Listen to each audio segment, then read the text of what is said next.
Rajkanika block सियालिया गाँवर Sushila Mallik परिवार कहिले दुई झियो आउ बुढ़ी सासू बेस हस खुशी संसार थिला सुशीलांकर हेले स्वामी मृत्यु पर सबुकिछि बदली जाइछि।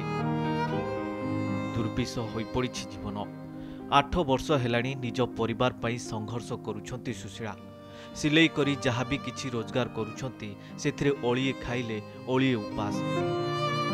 भल घर खंडे भी नाही। छातरू रड दिसिलाणी केउठी फाटी आँ होई रहिछि तो केतेबेले कोन अघटन घटिबो कहिबा असंभव।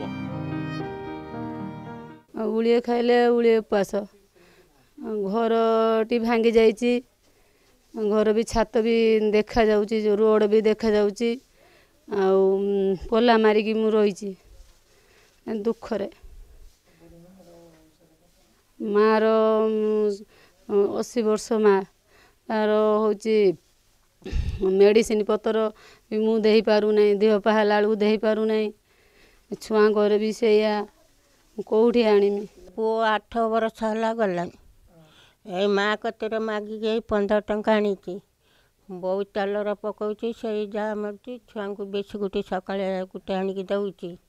आ तादर फाणे ये जो चाउल मुठे मिलुची तादर चलुची। आ सबु बेले पाई माँ कतर बसुची। घर द्वार भांगी गलानी मु सब दिन बंचिकी रहीमी। ए छुआ दुईटा मनुष्य केमिति हेबे आ मु से आपन को कहू। टंका नथिबारु झियो मानक पाठ पढ़ारे डोरी बंधा होइछि। सान झियो कहूछि पढ़िबाकू बहुत इच्छा हेले माँ आमको पढ़ाई पारुनी। गरीबों पाई थिबा अनेक योजना एमानक पाई पालटी जाइछि 7 सपन। अन्यपटे तदंत करी सहायता जोगाई दियाजिबो बोली कहिसंती राजकनिका वीडियो। माँ टेलर पकईछंती जेतले रोजगार होउची आमे सेतले खाउचु ओळिया खाउचु ओळिया उपास रहउचु। पढ़िबा पई भी असुविधा। खाता आज खाता नाही पेन नाही से आमे पाठ पढ़िबार बहुत असुविधा होउची। तांका पाखरे रहिबा पई भलो घरटे नाही पिला पाठ पढ़िबा पई सुंदर व्यवस्था मध्ये नाही।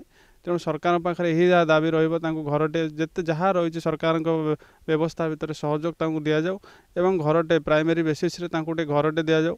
ता सहित पिला मानक उच्च शिक्षित करिया पई सरकार सेति प्रति दायित्व नियंते एवं यत्नवान होंतु। सुशीला मल्लिक विषय हम तो शुणी नथिले आपन कथा शुणिलु तापे आम पीओ को पठाई तार एनक्वारी करूँ से योग्य हिताधिकारी होता ताले आम अंत्योदय योजना पूरेकी घर देवार व्यवस्था कराइबु।